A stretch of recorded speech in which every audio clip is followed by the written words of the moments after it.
Hello, hello, hello, hello, my friends. So I did a little experiment a few days back. I think it was last weekend, actually, and the results kind of blew my mind. So I thought it would be cool enough to make a video about. Now, for what it's worth, this is going to be probably the nerdiest video that I've ever made. So if that's your thing, buckle up. So you hear people talk often about how your monitoring chain affects the way you make decisions when you're doing a mix, right? So, and when I say monitoring chain, I'm talking about more than just your speakers. I'm talking about your last step of digital to analog conversion that feeds out to your speakers. And I'm talking your speaker placement, and I'm talking your speaker selection, right? And I'm talking whether or not you've got a subwoofer in the mix. You could even go further than that and like go down the rabbit hole of acoustical treatment and all that. But that's, a lot deeper than I want to dive into at this video. So here's the experiment. What I did was I wrote a little track, right? And I did the mix prep, like completely prepped it to start mixing. So like got it to the point where it was like, okay, like now I'm ready to start mixing this. And once I got it there, I saved 2 duplicates, right?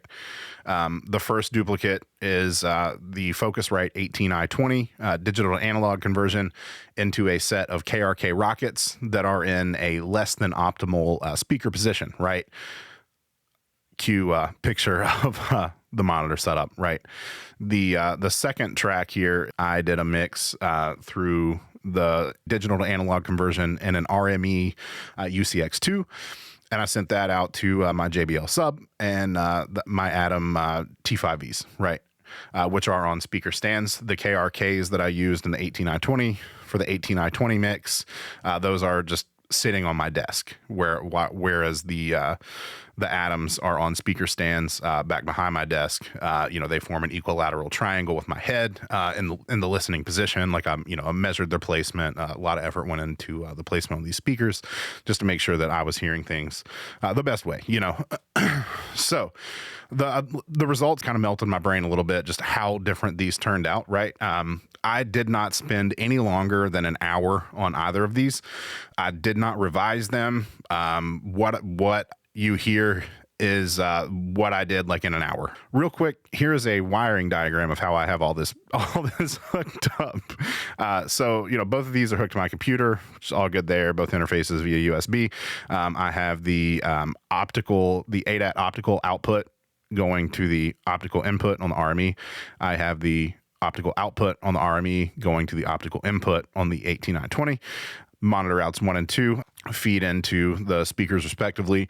And what I did is I duplicated monitor outs 1 and 2 to go into ADAT outs 7 and 8, and I duplicated ADAT ins 7 and 8 on the Focusrite to go to monitor outs 1 and 2. And then over here for the RME rig, we've got it coming out of monitor outs 1 and 2 into the subwoofer and then up to the tops. So I'm just going to go ahead and play the audio example here because it's wild how different these turned out. And I'm going to just mute and bounce back and forth between the two, and then we'll dive into the sessions and maybe just take a look at some of the different decisions that I made as I was mixing these on the different sets of conversion in the speakers. And I also want to go ahead and say that I realized this is not the most scientific way I could have done this test. I could have, used the monitors through the same conversion with the same positioning. Like that would have been the most scientific way to do this, but it was just kind of for me for fun above all else. But I thought it was different enough and neat enough, just how different they are, that it was worth making a video. So I'm going to go ahead and give some audio examples.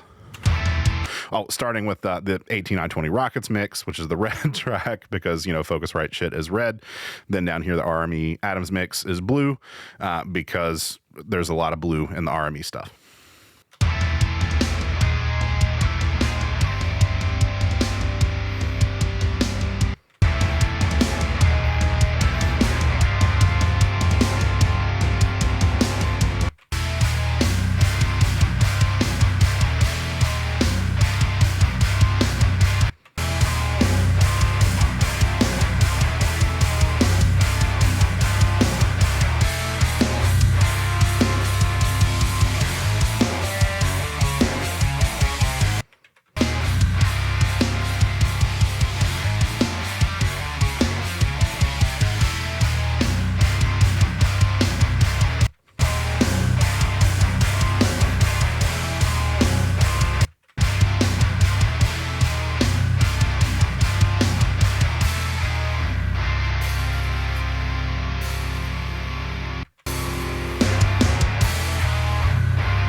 So the difference there, it's pretty wild, right? Like I said, no more than an hour spent on either of these, no revisions whatsoever. And honestly, I think I spent even a little less time on the RME Adams mix because like when I did the RME Adams one, there was just complete chaos in the house. Everybody was coming and going and, stopping to chit chat and whatnot. So I think probably a little less time went into this one, which makes it even more ridiculous just because I think, overall, like the biggest differences that I noticed are other than this one being louder for some reason, which I don't understand why. I haven't been able to figure out why this one's so much louder. The biggest differences are in the drums and the bass. So the drums in the 18920 version sound like super, super dry. In the RME version, they're super roomy and super explosive, which I like a lot. And another difference is the low end, like in the 18920 Rockets mix, the low end gets really kind of muddy. Some places it pokes out a lot more than others. Some places it's kind of buried. Whereas in the RME Adams mix, it's just much more consistent throughout, right? And I'm actually going to do a null test here, which if you're not familiar with a null test, you can duplicate a track, right? So if I duplicate this track complete, so we have essentially it's a duplicate. It's the exact same track below here, right? If I were to go into my mixer window and flip the polarity on the second track, they would actually null and cancel one another out, right? So if I were to take these two mixes and perform the same test, everything that was alike between the two mixes would cancel itself out, and the only thing that you would hear would be what is different between mix A and mix B. I'll show you the example here. So if I play these two together, flip the polarity, and they null, right? You don't hear anything. So I'll go ahead and remove that guy. And then if I play these both together,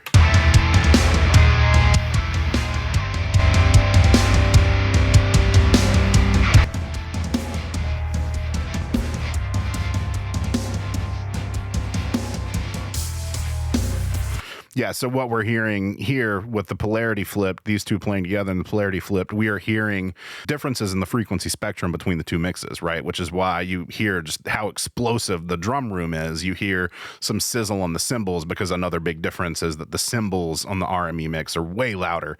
And, they're processed it sounds to me like they're processed very differently, the cymbals and the rooms particularly.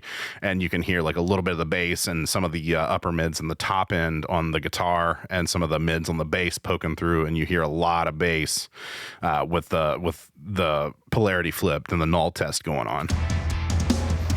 Yeah, see, you hear a lot of drum room.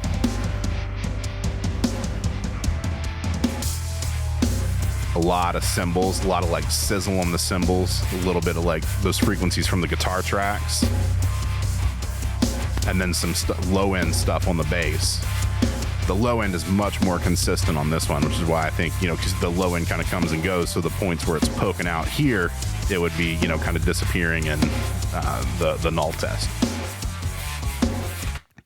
Yeah, so that's a null test.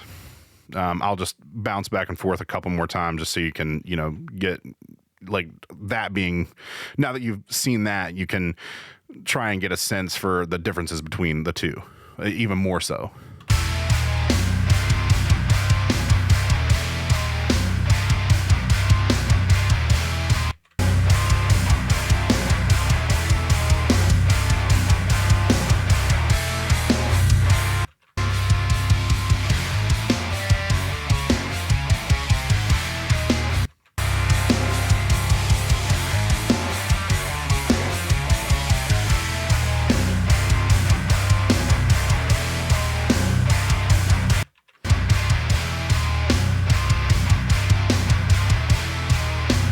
Something else that's kind of wild to me, like how much this one, it even sounds like a bit wider, and it sounds a bit more like three-dimensional, which I don't understand. Like I used all the same tools. The plug-in chains are the same. It's just the way that I processed them was entirely differently. So let's kind of dive into the mix here. I want to look at the overheads first and foremost. I just want to see what I did differently here in one mix versus the other. So I'm going to go ahead and hop over here to this one. So let's see what I've got going on with my overheads. Pin U. A lot of stuff here. So this is the RME mix. DF Clarify. Channel strip here.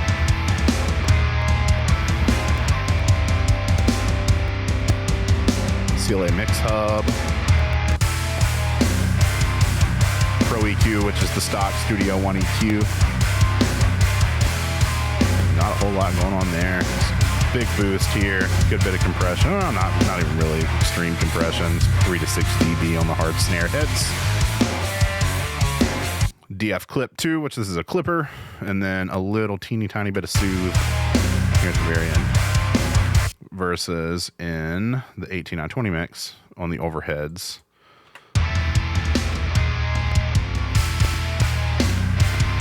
DF Clarify. Got the mix rack. Similar kind of deal. I actually don't think I'm pushing this as hard as I was in the RME mix. So I'll pull it.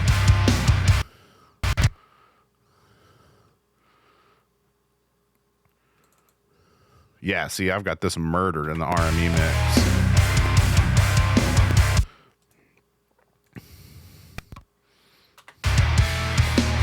Not near as much of a boost here. Actually, more compression going on this one. It's pretty pinned at 6 on the overheads. So that means it's probably gonna hit 10 or so on like the real hard hits. Well, radically different EQ curve on here. DF clip. And then I'll have an L1 here, but it's bypassed, so that's not in use here. All right, and the next area that I want to look at is the room mics. We'll solo the drum buses here while we do this. So I'm going to go to room close, see what I got going on here. Clarify, again, love Clarify. Virtual mix rack with the clipper, and again, I'm on the 18920 mix here. This one's pretty murdered. Mix hub. Super crushed on this compressor here. Just a little high pass, low pass action going on. Yes, that compressor is just destroyed. Pretty gnarly EQ curve here. And then a bypass, so the DF clip didn't get used here. So no clip, and this is the room close mic. So I'm gonna hop over to the room far. Just the virtual mix rack, virtual channel, which what this is, it's just console simulation. This is preamp simulation. So if you've tracked something through like really clean pre's, like, you know, something in an RME or like an Avid pre or an Apogee or something like that, like just super clean, pristine pre's, you can funk them up by using the stanky emulations here. And so then on the CLA mix-up, pushing this gain in a bit, which that, you know, that'll add a little bit of stank to it. It'll add some gain there, like you've got a mic pre-cranked. Not a ton of EQ going on. The compressor is annihilated, which is cool. Big Nardog EQ moves. We got clip turned off, so I didn't use DF clip on this one. Hop over back to the RME mix. We'll look at the room mics here. See what I've done. All right. So on the room 1, which is the room close again. Clarify. Solo out this drum bus. So we got Clarify.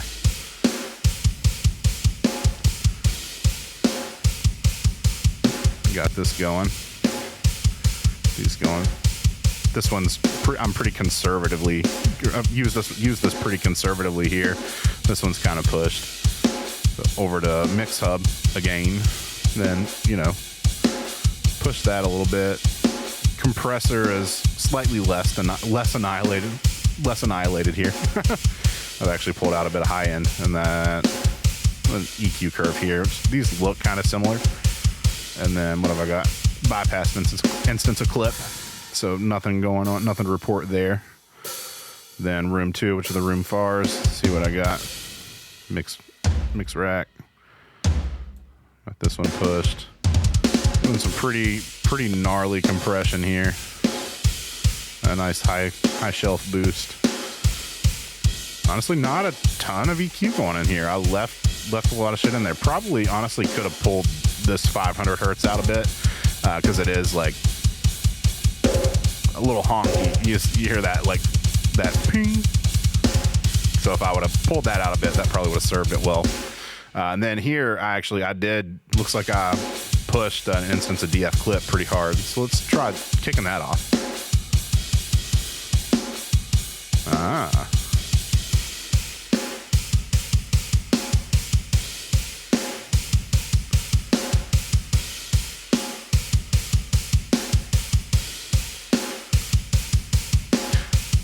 Yeah, so that clip, that DF clip there on the drum rooms really added a lot of life to the drums, which is cool.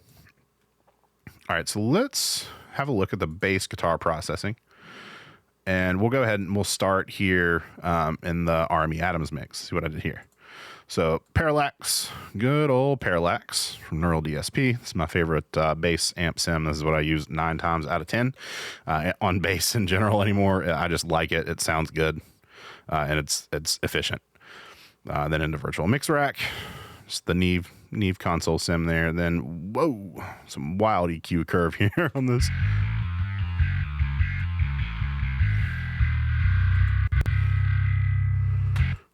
Show you what the difference is.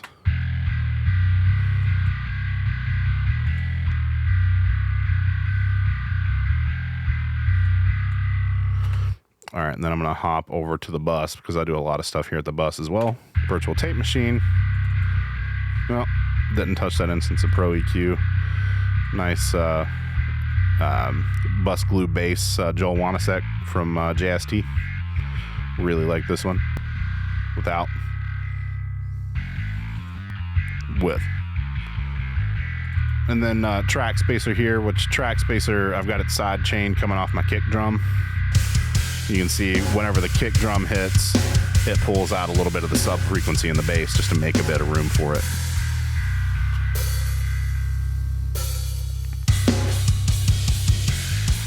All right, so now let's hop over to the 18920 mix and see what I did on the bass over there. All right, so again, Parallax looks like there might be some differences there. Let's hop back over here. Parallax. See, I left a lot more mids in the bass in the RME mix. So quite different there already. Same story here. The EQ. Now I want to look at both EQ curves because there is a lot of discrepancy in the bass between the two versions. So I want to take a gander here at what I've done EQ wise on this version. All right, so you can see, you know, the boosts and cuts are kind of in similar places, but it looks like I was slightly more conservative with the EQ in the RME mix that I did. Yeah, I've done, looks like a little bit less of everything. And the frequency ranges where these landed have shifted a bit based on what I was hearing through the monitors. Like, see, it's a bit higher there. Looks like a bit lower. No, looks like those are the same. Honestly, looks like I was just a bit more conservative on the RME Adams mix. Silly. It's wild, like how, oh yeah, I saw there, like where the mid dump shifted a lot, and some of the stuff shifted if I.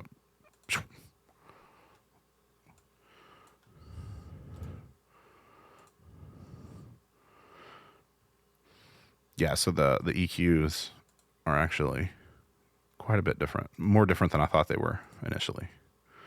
All right, so back over here to the 18920 Rockets mix. Then again, JW bus glue bass. Compress the top end much harder.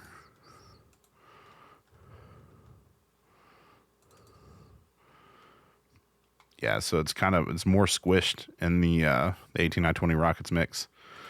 And then track spacer, same deal as probably very, very similar settings. And yeah, very, very similar.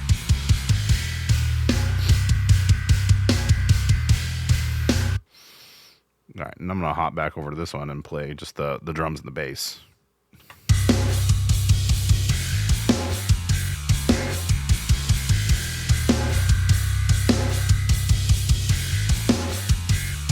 don't understand why this one's so much louder, because I did not touch the mix bus processing at all. Bus comp out -4.2 on this one. Where are we at over here? -1.7. Christ alive. Yeah, so this is going out hotter. Oh, was it the drum bus compressor? All right, so let's check out what I did on my drum bus here on the 18920 Rockets mix. Virtual tape machines. MoTT.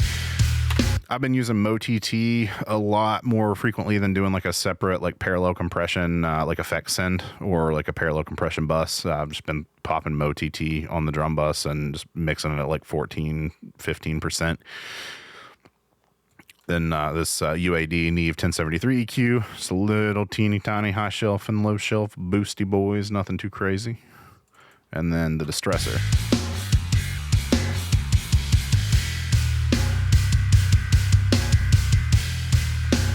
Nothing too crazy. That's the 18920 Rockets mix. So over here to the RME mix. Super similar. MoTT. Looks like MoTT is actually blended in hotter.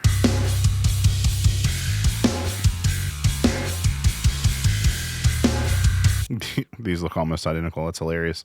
So I start with the plugins like just having like neutral settings and like bypassed even. The distressor.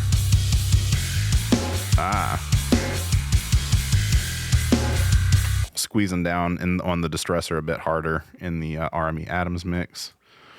Let's see what's back over here. Yeah, and it looks like, I came out of the drum bus compressor a bit hotter. Here I'm at 5 on the output. Here I'm at 6, so that explains the volume difference. I probably just mixed everything else up to get them balanced with the drums. All right, so let's look at some guitars now. For the guitar processing, RME Adams mix. The tones are exactly the same. Like the core tones, the cab is the same, and then beyond that, we've got the mix rack, Pro EQ that's not getting used, and this sweet tone or sweet one. This is something that I used to use on guitars a lot, and I figured I'd try it out for this one. Wound up not getting used in this one. And then I imagine I've got some stuff going on here at the guitar bus. Yeah, some EQ. Nothing crazy here at all. Just a little boost around 1K, a little cut like up here to get like some 4K nastiness, high pass, low pass. Joel Wanasek bus glue guitars from JST with Chug Slayer on.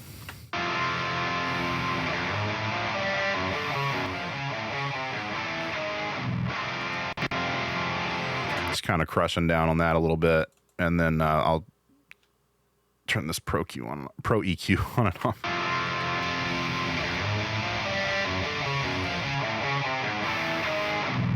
Yeah, so you just clean it up a bit. Sounds a lot cleaner. And then here, the very last thing on the guitar bus. This is something that I've been doing a lot here recently. Just popping an SSL EQ on at the very end of the guitar bus, and just little high shelf and then high mid boost. This is around like 1.5K, and then a nice like 8K boost.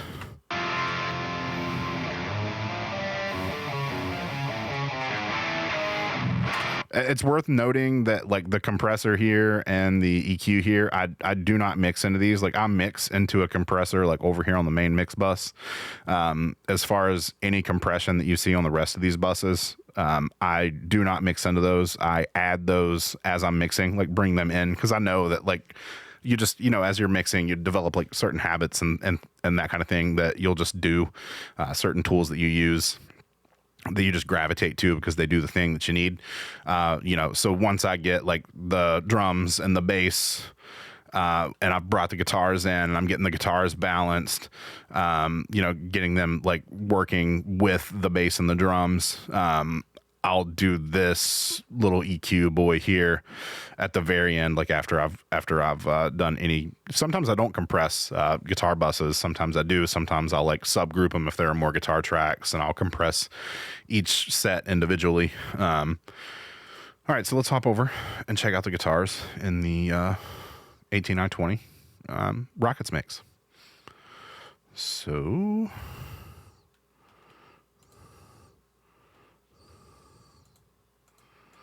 All right. On our channels, virtual mix rack, sweet one is bypassed, sweet tone, whatever it is. That EQ is not doing anything. This one I put JW Bus Glue guitars before the EQ. Okay, fair enough. And I don't have Chuck's layer on.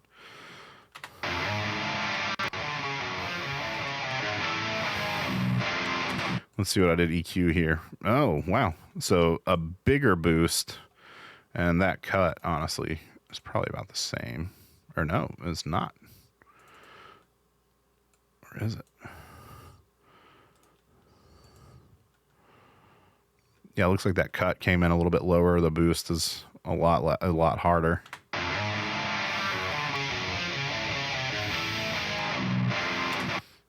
And then I've got this guy here, which this one honestly looks, to me, it looks almost identical. That looks like my guitar bus EQ curve.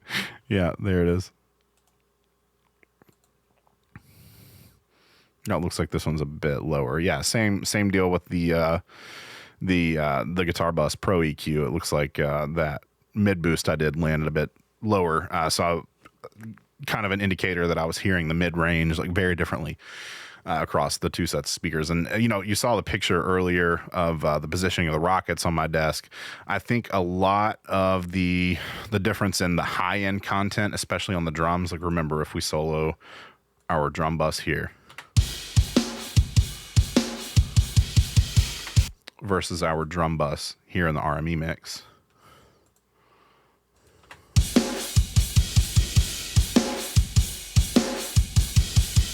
Much more top end, right? I think a lot of that has to do because of the improper positioning of the Rockets on the desk. The tweeters are firing at my ears. You want your ears to be as close to the acoustical center of the speaker as possible, which is the space on most speakers. Obviously, like horizontally oriented speakers are going to be different. Three-way speakers are going to be different. But for most two-way near-field monitors, the acoustical center of the speaker is going to be the point in between the tweeter and the woofer, like that just middle point on the speaker. In most cases, that's your acoustical center. So I think the fact that the tweeters on the Rockets were firing directly at my ears definitely influenced the way that I was approaching the high end on the drums in particular, and I guess even the guitars as well. Because remember when I did the null test, the high frequency is one of the things that kind of pokes out. So again, for reference, the null test. A lot of like high end and mids between the cymbals, guitars, and bass is left when we null these.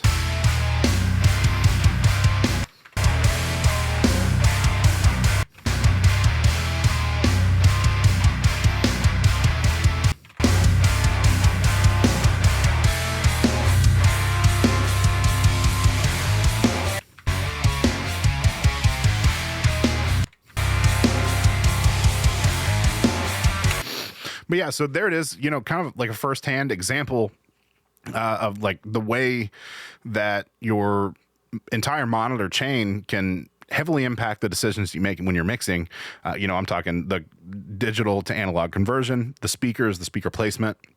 Massive impact, right? You saw how different those two sounds just from those three things, right?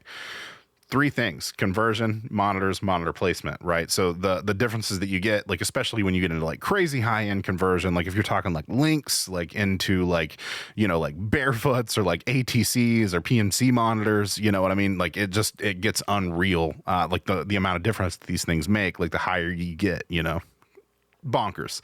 Anyway, thanks for hanging out with me. Thanks for watching this. Hope you enjoyed it. Hopefully you learned something. Yeah, give me a like, subscribe, whatever the cool kids say these days. Later. Thanks again.